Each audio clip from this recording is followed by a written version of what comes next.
Olá irmão, estamos de volta com o 10º vídeo sobre perguntas e respostas sobre a Umbanda. Espero que tenha gostado dos outros vídeos. Tentamos esclarecer algumas dúvidas. Se gostar, deixe seu like, ou melhor, seu joinha. Se inscreva no canal, compartilhe com os amigos. Nosso objetivo é trazer para vocês uma Umbanda linda e verdadeira. Não somos dono da verdade e nem temos essa pretensão. Somos amantes da religião Umbanda. Continuamos aprendendo e ensinando o que foi passado para nós. Deixe seu comentário, nosso propósito no YouTube é debater e estudar a nossa Umbanda. Vamos compartilhar nossos conhecimentos. Bem irmãos, vamos para o 10º vídeo. Se inscreva no canal. Pergunta: e os orixás em imagem poderão ser retirados do Gongá após ser firmados nele? Resposta: poderão sim, os orixás é parte independente do Gongá. Poderão ser retiradas do Gongá em casos de limpeza, de festa e de trabalhos e obrigações, essas realizadas fora do terreiro. Pergunta: como são feitas as festas dentro de um terreiro, e o seu significado? Resposta: são feitas festas com o intuito de celebrar uma data que é muito importante para a Umbanda. São comemorados os dias dos orixás e entidades, quando há um aniversário de qualquer participante, geralmente quando tem gira de criança. As festas são sempre organizadas com antecedência para que não falte nada, isso ficará a critério das posses financeiras do centro e da diretoria, a qual através de sua secretária a organizará. Todas as festas, como tudo que acontece dentro de um centro de Umbanda, será com a maior simplicidade possível. Os luxos e riquezas ficam de fora dos terreiros de Umbanda. Pergunta: os orixás e entidades podem receber presentes? Resposta: como já comentamos, nada impede que os orixás e entidades recebam presentes. Ficará a cargo do orixá-chefe se o mesmo não é abusivo. Mas geralmente os orixás não gostam de receber nada. O que pode acontecer é o orixá ou entidade colocar os seus fluidos no presente e presentear de volta que lhe agraciou. O maior presente que você pode dar a um orixá ou mesmo uma entidade de luz é a sua compreensão às palavras que nosso Pai deixou e a sua evolução espiritual. Pergunta: os umbandistas são adoradores de imagens de gesso? Resposta: isso é muito importante. Esta é a principal arrogância que fazem por parte dos que não têm conhecimento de Umbanda. Nós umbandistas sabemos bem que a nossa Umbanda não se cultua ídolos e imagens. Esses são feitos de gesso e alguns de cerâmica. Há um exemplo disso, para entender o significado de uma imagem. Pegue uma fotografia de um ente muito querido, contemple a mesma e deixe o seu pensamento os levar por recordações maravilhosas que não poderão se repetir. Quando é um sentimento bom, você fica contente e alegre. São sentimentos fluídicos e vibratórios que você transmite e capta. Isso é igual ao que acontece com as imagens, quanto a visualizamos, no Gongá de um terreiro, nos ajudam a determinar um caminho de concentração e prece para cada entidade. Os seus fluidos vibratórios também são fixados nas imagens para uma perfeita harmonia do terreiro. Pergunta: toda a imagem, de qualquer tipo de entidade poderá ficar no Gongá? Resposta: não, como já explicamos, existe uma hierarquia ao qual teremos também que seguir.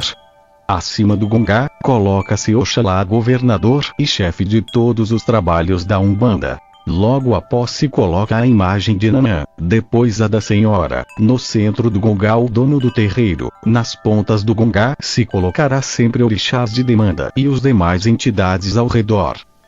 As entidades de grau inferior, Exu e Pombagiras, não são colocadas no Gongá, essas terão um lugar específico para serem postas. Pergunta: existe um Gongá de Exu e Pombagiras? Resposta: não. Isso não acontece na Umbanda. Na nossa linha, o povo de rua é tratado com muito respeito e para o bem. Sua importância é muito grande, pois é ele quem segura a nossa porteira e impede que espíritos perturbadores atrapalhem as sessões e outras atividades. Na Umbanda, o povo de rua é firmado em um determinado lugar. Este lugar é assim chamado de Casa do Exu. É um espaço geralmente feito de tijolo e cimento não muito grande, com uma porta de madeira ou mesmo de ferro. É onde se colocam as bebidas, charutos e velas para os Exus e pombagiras. Todo médium e participante na hora de sua entrada ao centro terão que chegar até a casa do povo de rua e saudá-lo. Pergunta: e quanto aos serviços feitos para o povo de rua? Também são arriados na casa de povo de rua? Resposta: não, os serviços e trabalhos serão entregues nos seus devidos lugares. Os Exus que são da rua, os serviços serão postos nas encruzilhadas, os do cemitério serão colocados na calunga pequena, cemitério. Os serviços também poderão ser colocados em lugares que os Exus assim determinarem. Pergunta: o que é calunga grande e calunga pequena?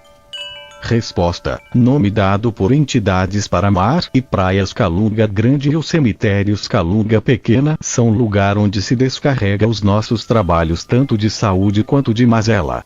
Esse termo é sempre usado para descarrego, nunca para obrigações aos orixás. Pergunta: e os tambores também têm a sua força e finalidade dentro da Umbanda?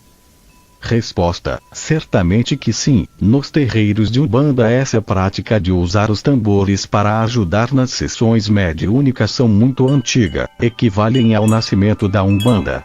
Os negros escravos africanos costumavam cantar as suas cantigas, relembrando seus povos que agora se encontravam distantes. Quando os índios africanos se comunicavam entre tribos, era feito por intermédio de tambores. Nas tendas e terreiros de Umbanda, a comunicação é com o mundo espiritual. Sua vibração emitida pelos atabaques é de grande importância para as correntes fluídicas que envolvem as giras. Geralmente os tambores, atabaques no vocabulário umbandista, são firmados e presenteados a um orixá, a qual esse será responsável por suas vibrações no interior do terreiro. Não existe um número certo de atabaques que um terreiro possa ter, desde que todos sejam guiados e firmados na filosofia umbandista, a qual rege uma doutrina. Seus lugares também não são estipulados nem marcados. Nos Bucefec, usamos os atabaques nas laterais do gongá. Perguntas: qualquer um pode bater os atabaques? Resposta: não, os atabaques são guiados e de muita força, só os ogãs têm a responsabilidade de bater, guardá-los e zelá-los por todo o tempo que estiverem em seu poder. Só os ogãs poderão bater. Nenhuma outra pessoa, nem mesmo médiuns, poderão assim fazer. Para poder bater no atabaque, é preciso saber bater e ter a permissão para fazê-lo. Essa autorização só poderá ser dado pelo médium-chefe ou por algum guia-chefe. O não cumprimento destas ordens poderá acarretar em grande desequilíbrio de energia dentro de um terreiro. Pergunta: a Umbanda é para todos? Resposta: não tenha dúvidas, a nossa Umbanda foi criada pelo mundo espiritual para auxiliar o mundo dos encarnados, sempre mostrando o lado certo do caminho. Os nossos amigos e companheiros nunca nos deixarão sem os seus esclarecimentos divinais. Pergunta: e em qualquer centro espírita de Umbanda, os que ali vão à busca de proteção e caridade, encontrarão médiuns que recebem entidades que já tenham atingido plena evolução espiritual? Resposta: como já explicamos anteriormente, os centros de Umbanda trabalham sempre buscando um aprimoramento de seus médiuns, sendo no fator de estudo da doutrina como na evolução mediúnica de seus médiuns. Uma observação que devemos sempre levar como de suma importância a quem procura um terreiro: procurar saber quem é o chefe do mesmo, e se ali não é praticado a mistificação. Em se tratando de um centro que respeite ao máximo os princípios umbandistas, o que ali for a busca de caridade poderá ter toda a confiança, pois que as entidades que baixarem nos médiuns, sendo irmãos evoluídos, somente o bem poderão fazer. Evoluídos não perfeitos. Pergunta: os centros que são mal dirigidos, cujos chefes de terreiro não estejam à altura de tomar a sua direção, poderá acontecer que aquele que lá for em busca de ajuda e caridade, poderá receber o mal e a perseguição de espíritos sem esclarecimento. Resposta: todo lugar que for mal administrado corre o risco de sua base romper. O que não tem uma boa fundação não pode se edificar. O mesmo caso acontece com os terreiros de Umbanda. Para um centro ter condição de prestar uma caridade, é preciso que suas fundações estejam bem solidificadas no amor e nas palavras de Oxalá. Quando um centro de Umbanda é formado, as suas fundações e a sua conduta é avaliada sempre, não só um médium-chefe, mas todos os outros médiums que compõem a casa. Uma fruta que apodrece poderá apodrecer o cesto todo. Uma má conduta de um médium poderá prejudicar a todos. Quanto a pessoas que procuram os centros em busca de uma caridade e não a conseguem por motivo de firmeza, isso pode acontecer sim. A procura por um lugar certo deverá ser contínua. Salve a Umbanda!